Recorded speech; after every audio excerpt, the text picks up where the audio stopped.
Quando ela viu essas crianças, ela prestou atenção nas crianças e ouviu o que as crianças estavam conversando. Uma delas dizia que combinava com os outros colegas para à noite irem a um determinado lugar para roubar, né? Eles usavam a palavra roubar. E a Terezinha então sugeriu ao marido: ao invés da gente vender esses terrenos, por que a gente não constrói uma escola aqui? Stella, a gente, antes de chegar na escola, como que foi a sua trajetória, né, no espiritismo? Se você já vem de família espírita, como que a doutrina te encontrou, você encontrou a doutrina espírita? Eu sou espírita desde os 11 anos de idade, né.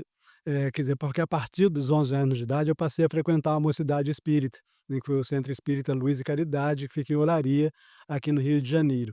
Mas a minha evangelização antes dos 11 anos de idade foi na LBV, Legião da Boa Vontade, né, que foi criada pelo Alziro Zaru, né. E a partir dali eu tive um amigo que já frequentava a Mocidade do Luz e Caridade e eu fui para lá. Então, a partir dos 20 anos de idade, eu comecei a evangelizar crianças numa instituição, num centro espírita, que fica dentro de uma das maiores favelas aqui do Rio de Janeiro, que é o Complexo da Maré, né, e trabalhei com crianças e jovens lá durante 30 anos, né. E eu trabalhava ainda nessa instituição, na favela da Maré, e conheci a Terezinha, que foi a fundadora da Escola Espírita Joana de Ângeles, né, sobre a qual nós vamos falar daqui a pouquinho, né. Perfeito. E interessante, assim, seus pais não tinham nenhuma ligação com o espiritismo? É esse amigo que te leva para É, a mocidade? sim, o meu pai, ele já conversava com a gente, nós somos muitos filhos, fomos 12 filhos, né, eu sou o terceiro mais velho. Então meu pai já embora fosse uma pessoa, assim, de poucas instruções, ele já falava sobre a reencarnação, né, não sei onde ele aprendeu, mas ele já falava sobre a reencarnação, até porque nós éramos do interior do Espírito Santo, né, e quando eu vim para o Rio eu tinha 8 anos de idade. E então a ideia de imortalidade nós já tínhamos a partir do nosso pai. E como ele admirava muito o Alziro Zaru, ele nos colocou na escola de evangelização da LBV, né, mas foi nessa escola de evangelização da LBV que eu conheci esse amigo que me falou da mocidade que ele frequentava, que ele era mais velho do que eu, né, ele frequentava o Luiz Caridade, eu fui para lá, era sábado à tarde, né, e foi aonde eu tive a minha base, né, de doutrina espírita, mas eu nunca deixei o movimento espírita, né. É. Então, já estou caminhando para 70, tem um tempinho já de de doutrina espírita. E aí, quando você conhece a Terezinha, aí em que contexto, como que foi? Então, nessa faixa já de 20 anos de idade, eu já comecei a fazer algumas palestras em alguns centros espíritas, né. E a instituição espírita Joana de Ângeles, ela tem sede em Japeri, é onde fica a escola, né, que a gente vai falar com maiores detalhes daqui a pouco, mas ela tem uma filial em Copacabana, né, então que a finalidade dessa filial, que inclusive foi criada antes da criação da escola, foi exatamente conseguir recursos com pessoas mais abastadas na zona sul do Rio de Janeiro, né, para poder fazer a obra social, construir e depois manter a obra social.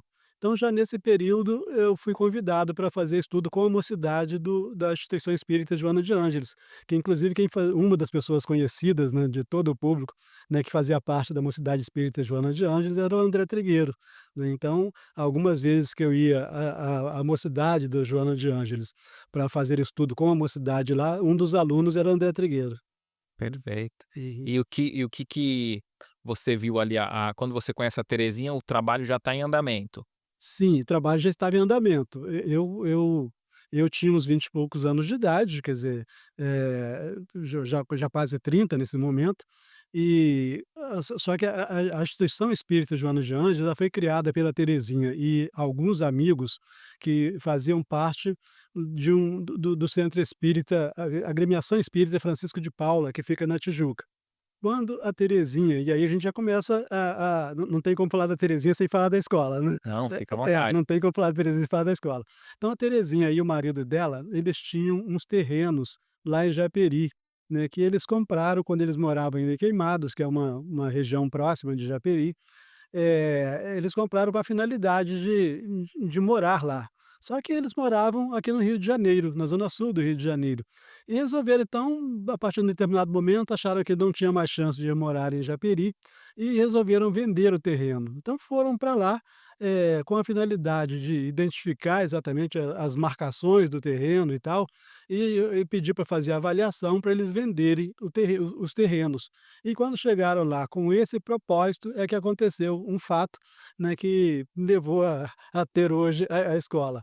Eles estavam a A caminho escola é lá nesse terreno? lá no te ne nesse terreno, são vários lotes, né. Ah, A gente deve ver imagens depois, né, então, é bem grande o espaço, com bastante área verde e tal. E aí, quando eles estavam indo a pé na direção da escola, vinham 3 crianças na direção contrária, e a Terezinha, muito atenta, né, ela era professora do município, professora do estado, professora de matemática, a nordestina retada, a Terezinha, né. Quando ela viu essas crianças, ela prestou atenção nas crianças e ouviu o que as crianças estavam conversando. Uma delas dizia que combinava com os outros colegas para à noite irem a um determinado lugar para roubar, né, eles usavam a palavra roubar. E a Terezinha então sugeriu ao marido: "Ao invés da gente vender esses terrenos, por que a gente não constrói uma escola aqui?" O marido dela era da marinha, né, e ele falou assim: "Se você souber como é que arruma dinheiro, né, pra poder construir uma escola, eu estou de acordo". Na hora ele concordou em abrir mão do dinheiro que eles iam receber das vendas dos lotes, né. Segundo o Divaldo falou com a Divaldo Franco, falou com a Terezinha depois, nesse momento ela já estava sob a inspiração de Joana de Ângeles, porque já estava programado na espiritualidade a construção dessa escola lá. que interessante. E ela já tinha o centro em Copacabana. Ah, não, nesse momento não, nesse momento ela frequentava a agremiação espírita Francisco de Paula, né, Tá. quando ela foi lá ver o terreno para poder vender, ela frequentava a agremiação espírita Francisco de Paula, né, era colega dela, Darcy Neves Moreira, que muita gente conhece, pelo menos no Rio de Janeiro todo mundo conhece a Darcy Neves Moreira, que é uma das diretoras do CERJ, né, que é que congrega o espiritismo, o movimento espírita no Rio de Janeiro, né. E então, nesse momento em que surgiu lá a ideia da criação da Escola Espírita Joana de Ângeles, eh, como fazer, né, era só uma ideia, tinha os terrenos, mas como fazer? Então a Terezinha levou a ideia lá para o grupo de amigos da agremiação Espírita Francisco de Paula, marcaram uma reunião na casa da Terezinha, e ali naquela reunião definiram então a criação, né, foi a primeira ata de criação da instituição espírita Joana de Ângeles, porque verificou que antes de construir uma escola, precisava ter uma instituição que pudesse organizar para manter a escola. Então, em 1975, essa visita dela foi em 1974, 75 foi criada a instituição espírita Joana de Ângeles, e começaram então a fazer campanhas, almoços, etc., né, para poder concretizar aquela ideia. 5 anos depois, já estavam as primeiras salas da Escola Espírita Joana de Ângeles, construídas, né, e em fevereiro de 1980 já começaram as primeiras aulas, a contratação dos primeiros professores e tal. E embora tenha o nome ali de escola espírita, ali não era para estudar, para ensinar espiritismo, É. era o estudo formal mesmo. Isso, a ideia desde o início que seria uma escola laica, e é uma escola laica até hoje, né. E tanto é que ali é uma região, ainda hoje é uma região, predominantemente evangélica, né, então nós temos professores que são evangélicos. Eh então seguimos, nós temos alunos, né, quer dizer, os nossos alunos são do pré-escolar até o nono ano, né. Nesse ano de 2025, nós temos 240 alunos, do pré-escolar até o nono ano. E já temos projetos para esses alunos, quando termina o nono ano, para eles fazerem mais alguma coisa vinculada à escola, a gente fala daqui a pouco, né. Mas Perfeito. então, mas aí o que aconteceu então foi isso, em 75 criou a Instituição Espírita Joana de Ângeles, com a principal finalidade de construir a Escola Espírita Joana de Ângeles. Então a Instituição Espírita Joana de Ângeles é mantenedora da Escola Espírita Joana de Ângeles, né. Se você pegar o estatuto da Instituição Espírita Joana de Ângeles, vai verificar que a Escola Espírita Joana de Ângeles é o departamento educacional da Instituição Espírita Joana de Ângeles. Achei interessante que você fala que já tinha uma preparação, no plano espiritual, né, para ter essa escola. Essa foi a informação dada pelo Divaldo a Terezinha. A Terezinha tornou-se íntima do Divaldo, porque todas as vezes que o Divaldo vinha ao Rio de Janeiro, pelo menos anualmente, no mês de agosto ele vinha, a Terezinha fazia parte da equipe que recepcionava o Divaldo, né. Então, ia com ele em todas as palestras, né, se tornaram amigos. E quando então foi inaugurar a instituição, a Escola Espírita Joana de Ângeles, o Divaldo veio para fazer a palestra de inauguração, e nesses encontros com a Terezinha ele informou, né, da coordenação espiritual, né, da Joana, né, a inspiração da Joana para que essa obra fosse criada, e ele trouxe inclusive informações, né, mais depois, isso já em 82, ele trouxe informações de quem estava dirigindo. Nós temos uma ata na instituição, né, com essa revelação feita pelo Divaldo, e quem tinha sido designado, estava dirigindo a equipe espiritual da Escola Espírita Joana de Ângeles, seria o Luí ele falou Luís de França, que é o São Luís, né. Então, o esse espírito que todos nós admiramos, né, pelas mensagens no Evangelho segundo o Espiritismo, pelas orientações que ele deu ao próprio Kardec, a gente vê muitas orientações na Revista Espírita, Sim. né. Então, segundo a informação do Divaldo, né, não obstante a Joana de Ângeles tenha sido a inspiradora da escola, o São Luís foi designado para ser o dirigente espiritual da Escola Espírita Joana de Ângeles. Esse auxílio da espiritualidade sempre foi de forma intuitiva e ela ia fazendo, os trabalhadores iam seguindo, ou chegou já a receber alguma mensagem direta, assim, do rumo, vamos supor, do que teria que seguir a No escola? a gente sempre percebeu que a atuação da espiritualidade era extremamente intensa, né, por uma série de fatos, por uma série de episódios, mas nunca houve, assim, orientação formal da espiritualidade, né.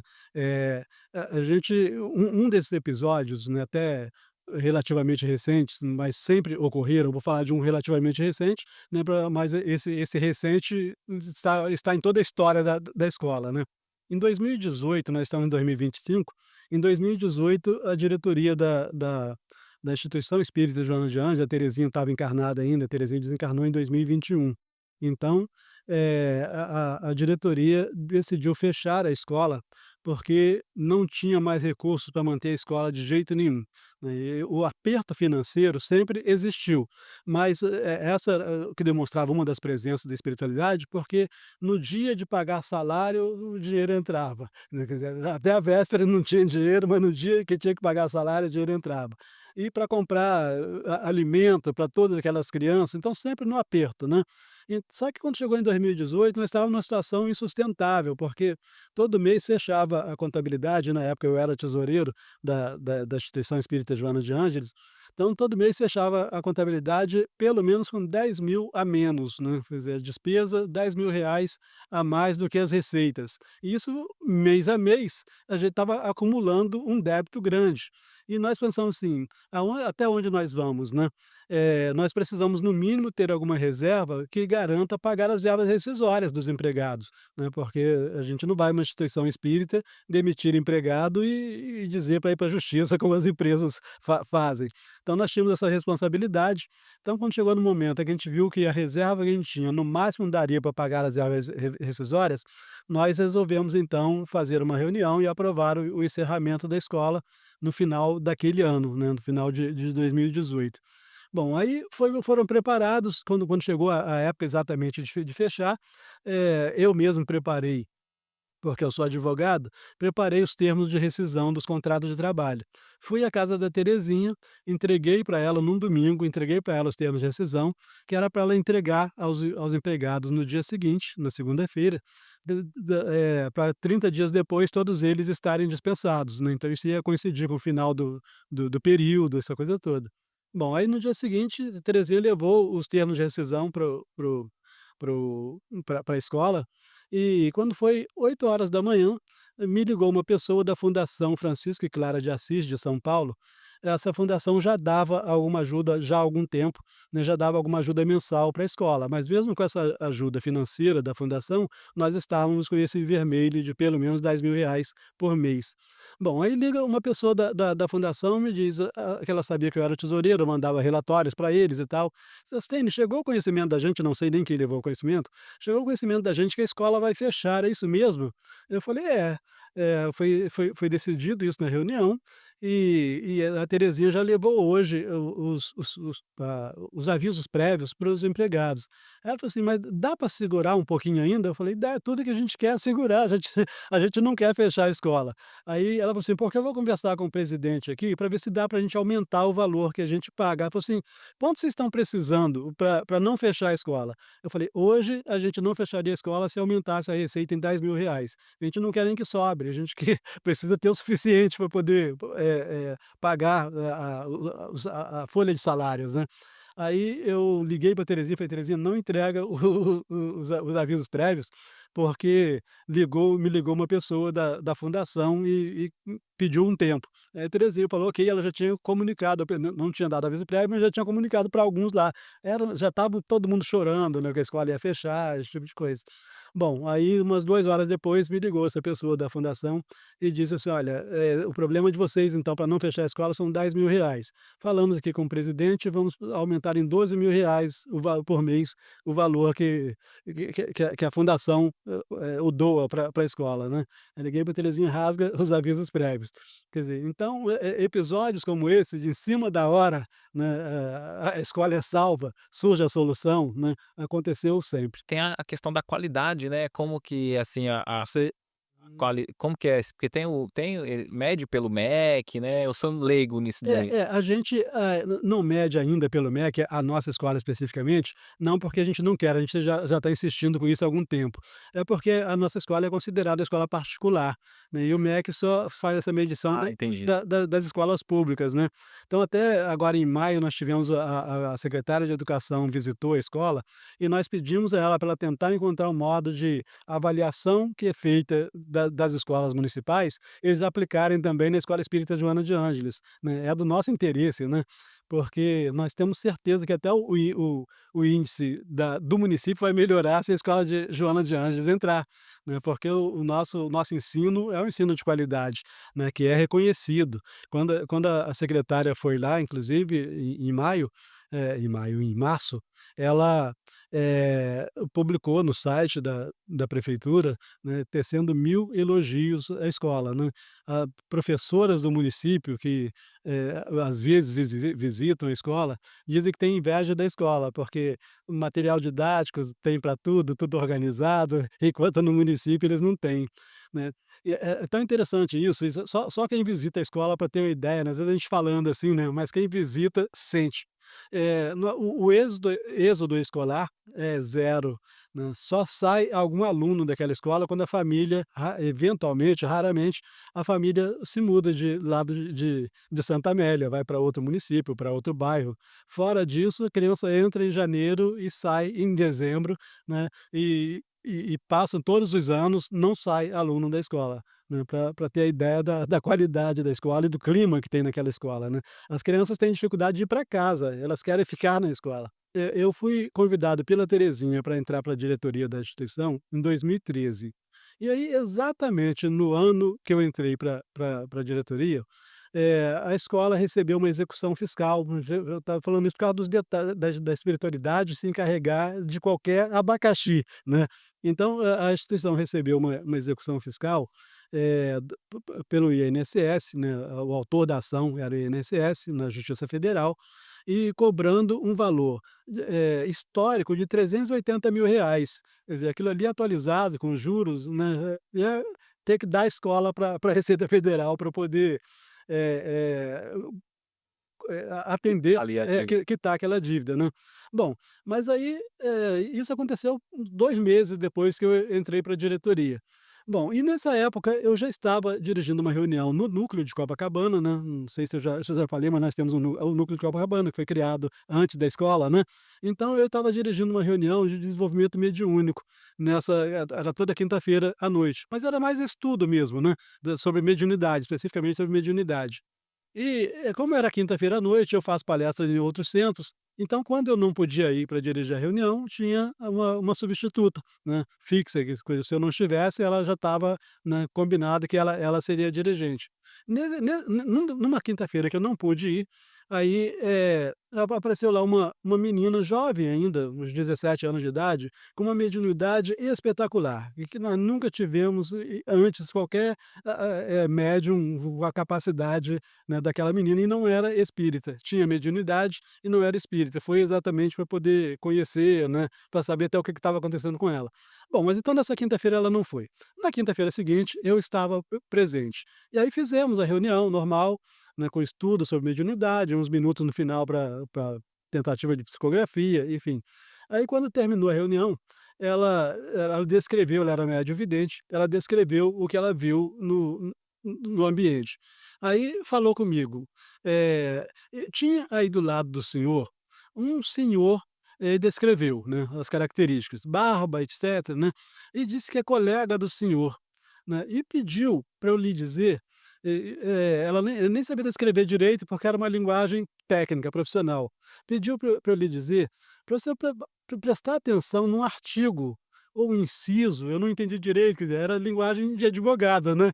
Quer dizer, então, e para ser colega, normalmente é colega de profissão. E pela descrição dela, eu identifiquei rapidamente que advogado era aquele, né, um ex-colega de empresa e tal, né. E no dia seguinte eu cheguei no escritório, estava lá com a mesa lotada de papel da instituição, né, por causa eram 10 anos de autuação fiscal. Bom, aí peguei o rascunho que eu estava fazendo, à mão ainda, né, e me chamou a atenção um determinado artigo, inciso e tal. Eu fui, me estudar mais, jurisprudência, enfim, com base naquele artigo, e foi exatamente com base naquele dispositivo que o juiz deu a sentença, dando grande causa pra gente, né. Então você vê assim, até numa situação dessa, a espiritualidade envia alguém para nos ajudar, e mais incrível, esse advogado, que pela descrição dela só podia ser esse, eh, era materialista antes de desencarnar. Passou a admirar a doutrina espírita a partir do momento que me conheceu, né. Então ele até, esteve numa livraria, comprou um livro, aquele Doutrina Espírita e 800 verbetes, ele comprou, fez uma dedicatória, me deu, antes de desencarnar. E depois de desencarnar já estava ajudando lá a É, resolver o problema. tem casas espíritas que tem só a questão do estudo, do passe, parte de cura, enfim. E qual que você acha que é a importância para uma casa espírita também ter esse aspecto social? Então, a gente até vai ter um um seminário no próximo mês com o Edivaldo Roberto de Oliveira, que é um assistente social espírita bastante conhecido aqui no Rio de Janeiro, e que o tema é "Não dê o peixe, ensine a pescar", sabe.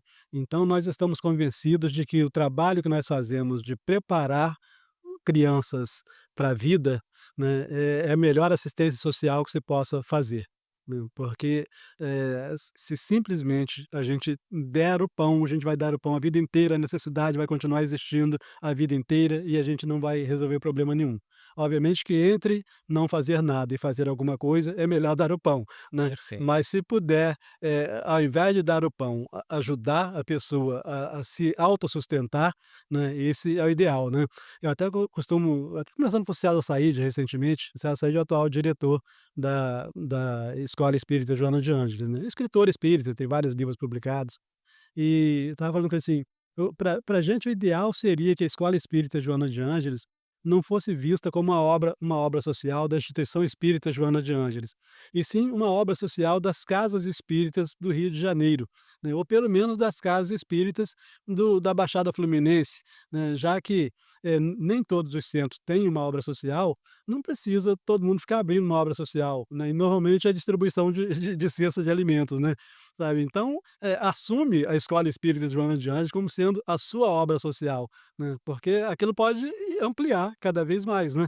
Nós estamos parece-nos que hoje, que nós estamos no nosso limite, né, com 240 alunos, né, servindo mais de 700 refeições por dia, que são 3 refeições diariamente, temos 30 empregados, né, na folha de pagamento, além daqueles que são voluntários, né.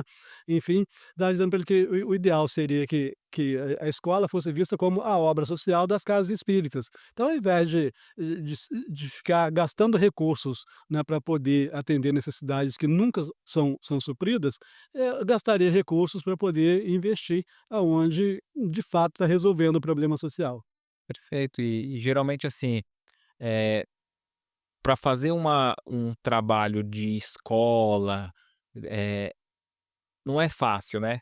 E muitas vezes, como você falou assim: "Ah, só para dizer que nós estamos fazendo assistência e dar um alimento", às vezes esse recurso, como você falou, é lógico que é válido, É, mas faz bem até para quem dá, né, e porque se você saber que você está dando, que você está participando, está cozinhando, esse tipo de coisa, isso faz muito bem. Então por isso que eu digo assim, entre não fazer nada e fazer alguma coisa, é melhor fazer alguma coisa. perfeito. Agora, se quiser fazer algo que seja para a eternidade, de educação, né, forma a pessoa, porque isso vai servir para a vida física toda dela, para após a morte, né, enfim, parece que a educação é a melhor caridade que você pode fazer. Agora em 2023, o Alexandre Pereira, que é um excelente médium aqui no Rio de Janeiro, né, ele é do CERJ também, e do Conselho Federativo Nacional, né, então tem livros psicografados, né, da Ivone Pereira, né, e o Alexandre foi lá visitar a escola, né, eu convidei, e ele foi junto com a Darcy Neves Moreira, que inclusive a Darcy, eu falei no início, ela foi lá daquele grupo da Terezinha que idealizou, né, a instituição, a escola, né, e a Darcy está encarnada ainda, resiste, né. E aí nós fomos lá, eles foram comigo, e quando chegou um determinado momento, nós os convidamos para ir conhecer as salas de aula, porque normalmente nós levamos as visitas para conhecer os alunos nas salas de aula. E os alunos ficam muito alegres de receber visita, então eles se levantam, cantam, né, cada turma canta uma música diferente, né, para os visitantes.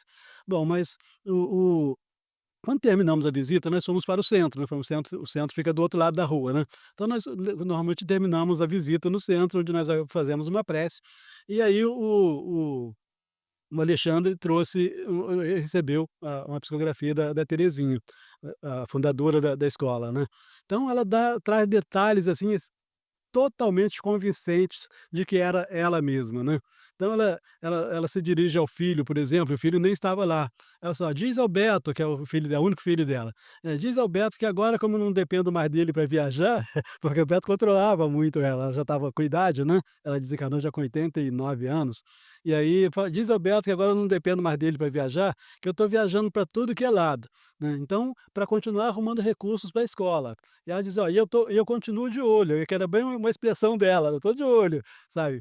E aí ela informa, a equipe espiritual, os componentes da equipe espiritual, e ela diz que o Deolinda Amorim, que foi um grande, orador espírita, né, de algumas décadas, que ele fazia parte que ele também fazia parte da equipe espiritual da direção da escola.